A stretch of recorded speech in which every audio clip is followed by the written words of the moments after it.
Welcome to the Living the Dream podcast with Curveball. If you believe, you can achieve.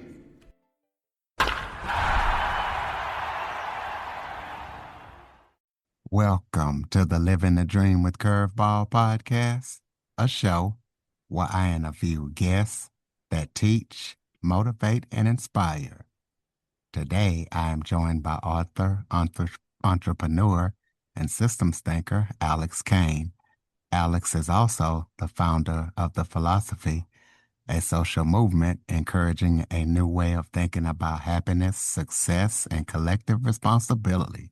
So we're going to be talking to Alex about his story and everything that he's up to and going to be up to. So Alex, thank you for joining me. Thanks for having me, Curtis. Why don't you start off by telling everybody a little bit about yourself? Well, thanks. Look, I'm just a regular guy. I live in Melbourne, Australia, brought up middle class, I guess.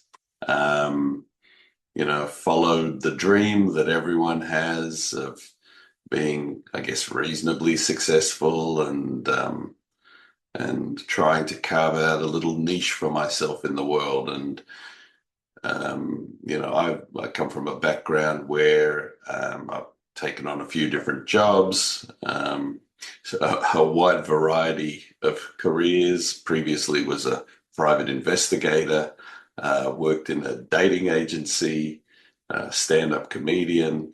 So I see my life as a bit like a Walter Mitty story. But eventually I settled on technology, and I discovered the internet back in the 90s and set up an internet company. And then later on, that morphed into doing software development. And, during COVID and all of that, the business started to take off, and I started to see a bit of success in that space. And as I was, I guess, climbing my little ladder of success, I looked around me and I saw a lot of people who were still doing it very tough. And I guess I found it quite difficult to see myself as successful when those around me were struggling. And it prompted me to think about, what does success actually mean for me and for all of us? And, that I guess that's what led me to develop the ideas around a movement called The Philosophy, and eventually to write a book, and here I am. Well, do you feel like it is time for us to redefine success for us as well as, the people around us? Yeah, I think success as it's been modeled to us is pretty hollow. We spend our lives trying to I guess, achieve those things that we see in the media around us. We're told that make money, make wealth, provide for you and your family. And I get it. I get that that's what we need to do in this world. But it just feels highly self-focused. I don't know that we have enough social responsibility. I don't know that we see each other as all connected. And I think that's what's lacking. There's a sense that we're all in it for ourselves. And, I guess if you live in a capitalist society, it's all about trying to be successful under the definition of what that is today, to succeed and to get ahead. But I'm questioning that. And I guess all of that came from my work in the software development field, where I would go into businesses and we'd analyze, how the business is going. Are they running efficiently? And we look at the systems and processes that were underpinning the business operations. And I guess at some point I decided I'm going to take that same skill set and apply it to society. And so I began looking at how society operates. Are we functioning correctly? And I looked at the political system, our economic system, business, success, education. And when you really start to question everything, you see how flawed things are. Now, deep down, we know that to be true, but we think, well, these are just big, big, big problems. What can I do about it? But I think the point of this is that we need to start questioning things, and we need to say, is this the best that we can do? And is this all we really want for ourselves? We're born, we grow up, we get educated, we go to work, we amass our wealth, and then we die. And is that really the point of life? Is that really all there is? And I'm saying, no, I don't think so. I think there could be more. And so far, I think it's a missed opportunity for us. Well, tell the listeners about the philosophy that you found. Explain it. Yeah, well, I guess the philosophy is my observation of a world gone a little bit crazy, and my attempt to find a resolution for it. And it begins with, I guess, there's four relationships that I talk about in the book. And if we understand those, then we start to have a deeper appreciation for why we're even here, which helps to answer some of those bigger questions. So, our first relationship is with the universe. And by that I mean the fact that we're here and nature has given us the ability to live in the way that we do, which so many of us just take for granted. You look at the conditions that needed to be right for life to even exist is phenomenal. And then to develop to the point where we are the organisms that we are with the abilities that we have is an amazing thing that many of us don't even think about when we're just busy in the hustle and bustle of daily life. And I'm saying we need to bring ourselves back to that, because when we can start to feel that awe and fascination with the world, then we're no longer becoming jaded and start, and taking things for granted. And I think that's partly what's missing. We're just so used to everything being so available to us. And, sophistication is better than simplicity. And I think we're missing something there. So that appreciation for the natural world. The second relationship is our relationship with ourselves. So once we start to see the context that we live in within the natural world, then we have to look inwards and think about, okay, well, I might think that everything that I think is reality, but effectively it's only my reality.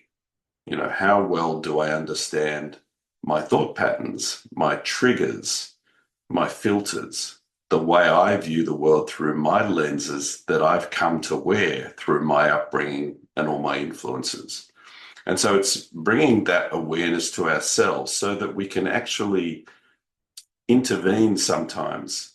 And because a lot of the time we're running on autopilot, we're just programs that are running based on all the legacy that we've got incumbent on us. And we don't even stop to question whether it's right, because we believe it to be right under our reality, which we believe to be the reality. So that's the second relationship.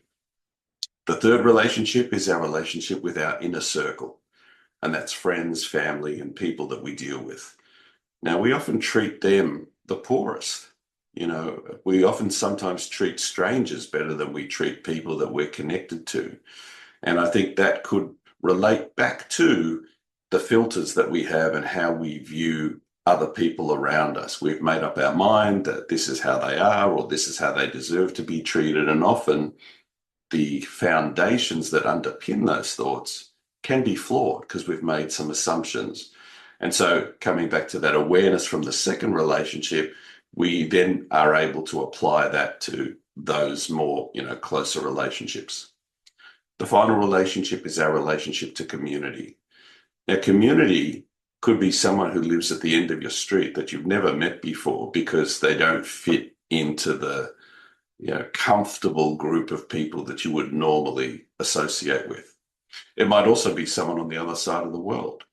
And I think we've lost that, I guess to quote a song, that loving feeling of how we are all connected by an invisible thread called humanity. And we just, come home from work, we drive into our garage, we lock the doors, turn on our security cameras, and we live in our little silos. And we've lost that connection that we used to have in the old village. We don't associate with people in the same way we used to. The village has now migrated online, and I think something's been lost in that. And so if we can connect with those four relationships, we can start to see the world a little bit differently. And then we can question things and say, well, under these four relationships, is what I'm thinking, doing, or living aligned with the true north of those feelings? Or am I actually being pulled to magnetic north, which is kind of a distraction because of pressures from making money or politics or other agendas? And it's that clarity that I'm hoping the philosophy can bring to people. Well, let's talk about our current education system. Do you feel like it is simply a throwback to the Industrial Revolution and a missed opportunity for leveling up? Absolutely. I mean, it's an old system that came about because we needed to produce more to create greater productivity and GDP. And so we put people through a mass production system to get out as many as we could into the workforce to generate money for the economy. And for me, that is a missed opportunity because we failed to see the individuals in that system. We continue to operate under it. And all we're doing now is pushing people through that system. Things are better in some respects. There are different types of schools that take a different approach, like Montessori is more individualized. But for the most part, a lot of schools are just getting people through the system. There's not much listening to the individual's needs. There's a curriculum that has to be followed and met in order for you to pass and get out at the end with a ticket. And I think it does nothing to find joy for an individual or to tap into who they really are. And I propose in the book that rather than schools being institutions for learning subject matter, they become incubators to actually nurture great human beings. And by that, I mean that we should introduce the teachings of values like respect, empathy, and gratitude throughout a child's schooling life, from preschool right through to graduation, at age appropriate and culturally appropriate ways, so that by the time they come out of school at the end, they are people of substance. They haven't just learnt maths and science, they've actually learnt how to be human and how to respect other people. And if you imagine that that could happen over generations and all over the world, what a change we would have in the population. Let's take a quick break.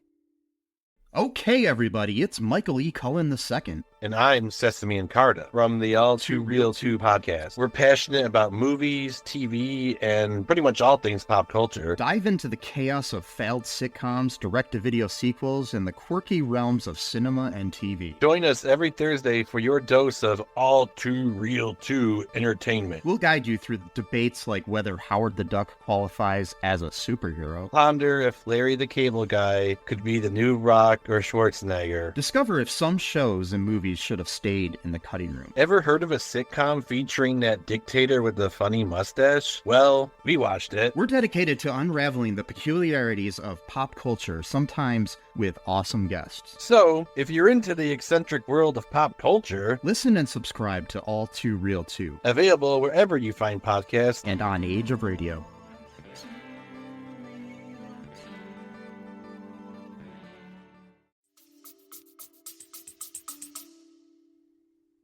Well, let's talk about homeless and poverty. Those two things we can solve tomorrow, but do you feel like we really want to, or is there enough effort to be made to solve those two issues?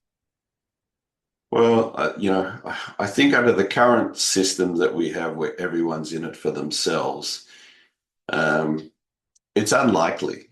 And I believe, we continue to treat the symptoms rather than the cause. So as you rightly say, Curtis, we could solve these things tomorrow, but do we want to? Now, I know there are people who want to, but do we all as a collective want to fix this? And the problem is that the power brokers and the people who have the ability to make change are driven by other things. Is I don't see homelessness as a housing problem. We could build houses tomorrow. I see homelessness as a people problem. And I don't mean it the homeless themselves. I mean us as decision makers and the ability to actually make it a priority. Because again, under the philosophy where you respect all human life, how would you ever allow anyone to live out on the street in a way that is, we would walk past them and think, there, but for the grace of God go I. But that's not good enough, and it's not even about just giving them a meal or giving them money. And I don't even like using the term homelessness or homeless because they're not a collective group of people who are homeless. They are all individual people, and each person has their own life story. And, many of us will walk past, we won't engage, we won't talk to them because we're fearful. And yet, a lot of them probably would love to have a conversation more than anything. And I think we just don't go there. And the same with poverty. We could solve it tomorrow. We don't have a wealth problem. There is, we live in such an abundant world right now, and yet we choose not to solve poverty. And you have to ask yourself, why? Why aren't we doing that? Because it's a distribution problem. And a distribution of wealth comes from the choice not to distribute it. And so these are things that I don't think we're going to solve under the current paradigm of continuing to treat. Yes, we can give to charity, but that's just enabling it to continue. It's like saying, let's not solve poverty, but let's create charities and wealthy people can give to them. And that's, to me, is a symptomatic response. I think we can do a lot better. Well, what if we didn't have to work? I'm sure a lot of people out there thinking about this question like, yes, but what if we didn't have to work? What would our lives be like? Well, yeah, if you get back, I mean, my opening line in the book is, what's the point? What's the point of life? Is the point of life to work 6 days a week, 5 days a week, whatever it is? I don't think so. I think if you get back to, what should life look like for us? I think we should be leveled up by now. We should be achieving other things. So work in the sense that we think about it is, usually equates to paid job or something like that. And I'm saying maybe we need a new currency now so that, it's not about money, it's about contribution. So work isn't necessarily that I go to an office from 9 to 5, I do my job, and then I go home again. Maybe, contribution to society, looking after our elders, volunteering, contributing in other ways should also be deemed worthy of receiving some kind of remuneration. So, the question about work, I think we need to redefine what that means in the form of contribution. So if you look at the animal kingdom, you'll see birds foraging around all day, looking for food, looking for seeds, whatever they can do so that they can sustain themselves. Now, if you think about it, we're not that different. But instead of going out looking for food, we go out to work to earn the money to get the food. We're still out there doing the foraging, but we're just doing it through a different method. So we're really not that different. And again, I believe by now we should have leveled up. We should be finding ways to find joy in our life. Now, if I wanted to just paint all day or write songs that gives me joy, I don't have the ability to do that. I still have to go and get a job, to do something, to bring the money in, to feed myself, to have a roof over my head. And that, even that phrase, earn a living, you think about it, you're born through no choice of your own. You come into this world and you're now lumbered with the need to go to work so that you can just survive, right? Earn a living means you're earning your life. And for me, it's like, okay, surely by now we should have found a way that we can have our basic survival needs taken care of. And from there, that's the base that we should start from. So if I want to do something creative that gives me joy and maybe brings joy to others, I should be able to do that. Not because it's going to be a commercial success, but because it's joyful.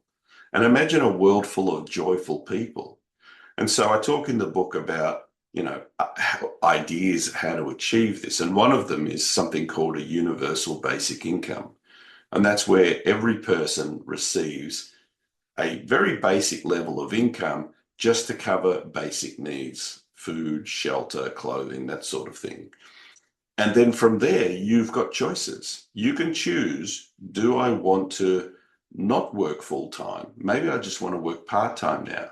So a basic level of income is not going to give you a great life, but it's going to allow you to survive. And I think that's what we need as a floor. We need that as at the basic level. Now, if you want to work more, you can achieve more and do more. If you choose that you want to just volunteer, maybe you want to look after your elderly parents, or you want to, volunteer, then you've got those options. You've got those choices available to do that. Now, I'm not against, some of the benefits that capitalism brings, like innovation, and, we move ahead. But I also worry that there are negative things that come along with it. And I think if we start to look at, if we question everything and we just pretend, let's say we were building society from scratch. We weren't trying to patch it up and stick a Band-Aid on it here and there, but we said, if we were building it new today, how would we do it? And I'm suggesting we would have to think differently enough to come up with those ideas and shake off the current ideas that we operate under and say, well, what do we really want? And I guess that's all I'm really saying in the book is, what do we really want and how can we even start to try and achieve it?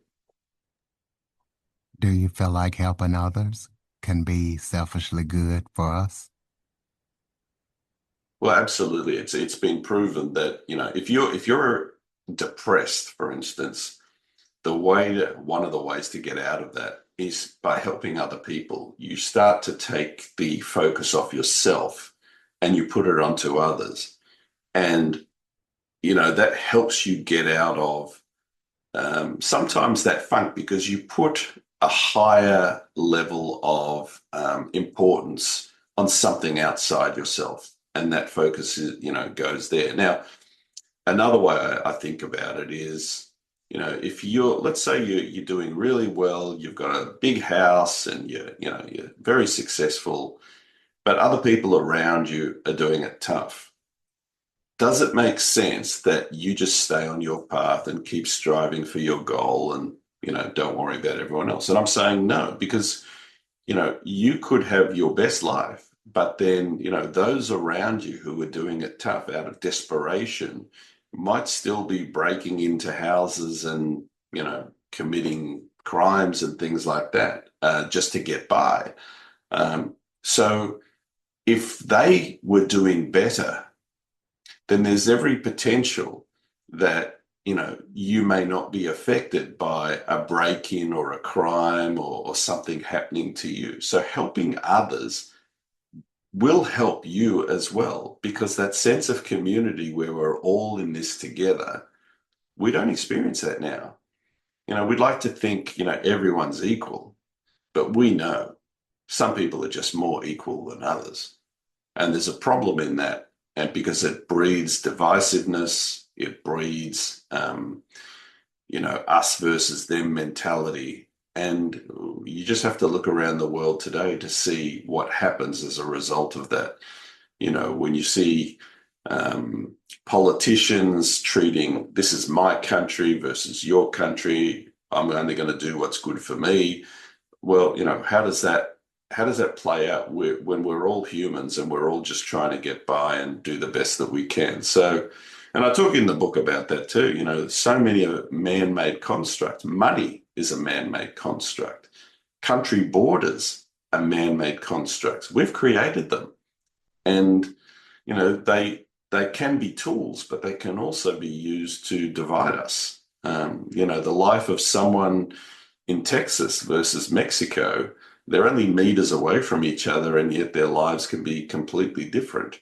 Or, the idea of money, that some people can have a lot of it, other people have not much of it, and yet money is something that only exists because we've all agreed it holds value. It's just plastic and paper. If we didn't agree that that holds value anymore, it wouldn't. And yet, how much happens in the world because of money? So if we can construct these things, we can also deconstruct them too. Tell us about any upcoming projects that you're working on that listeners need to be aware of. Well, thanks, Curtis. It's look, the book for me has been quite the journey. It began with just a few ideas, and I didn't even plan to write a book, to be honest. The funny thing is, I don't even read books. Even when I was at school, I paid my sister 50 cents to read them and tell me what they were about. So the idea of even writing a book was completely foreign to me. But it just came that, I needed to get these ideas down and documented, and hence the book came about from it. But the book is really a conversation starter. For me, it's not about selling lots of books. It's about opening doors and having those conversations, getting people to start thinking differently about this.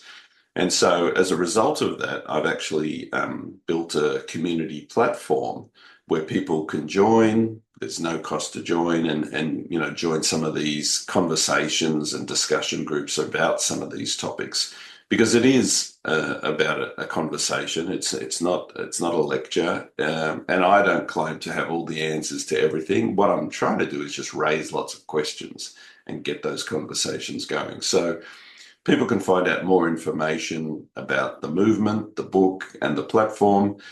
Just go to thephilosophy.net and you can find it all there. Well, that was my next question, your website. So thephilosophy.net. Close us out with That's it. Close us out with some final thoughts. Maybe if that was something I forgot to talk about that you would like to touch on, or any final thoughts you have for the listeners. Well, yeah, look, all I would say to people is, think about your life, think about your loved ones, and ask yourself the question, is everything great? Is this the best that we can do? Now, if you're asking, what could I do? I'm just a small fish in a huge ocean. What can I do? Well, I look at things like Me Too, Black Lives Matter, and I look at movements where it started with one or two people just standing up and then other people following, and that creates a wave. And, I think we need to all stand up. If you feel that this is not good enough, you need to say something, otherwise we're enabling it to continue. Now, some simple, small gestures people can make is go and meet your neighbors, go and talk to people in your village. You'd be surprised when you speak to people that you haven't spoken to before, who, may live only, a few feet away from you. You'll be surprised to find out their lives and what they're going through, and build some strong bonds. I know I've seen it happen in my neighborhood as well, meeting new people who, for a while maybe you just pass by them, but you go and talk to them and you find out things, and you build friendships, or you find ways to help other people who may be in need of help. Go and meet your neighbors, talk to people. There is a Neighbor Day, a National Neighbor Day. I know we have one here in Australia, and I know that it happens in the US too. So maybe go and connect in with that as well. At the end of the day, all I'm saying is, let's pause and reflect on where we're at and just see if maybe we can do better. And better usually in my vocabulary means thinking just outside ourselves. All right, ladies and gentlemen, be sure to visit Alex's website, thephilosophy.net. Check out his book, follow, rate, review, share this episode to as many people as possible. Follow us on your favorite podcast platform and visit www.curveball337.com for more information on the Living the Dream with Curveball podcast. Thank you for listening and supporting the show. And Alex, thank you for all that you do, and thank you for joining me. Thanks, Curtis. It's been great. For more information on the Living the Dream with Curveball podcast, visit www.curveball337.com. Until next time, keep living the dream.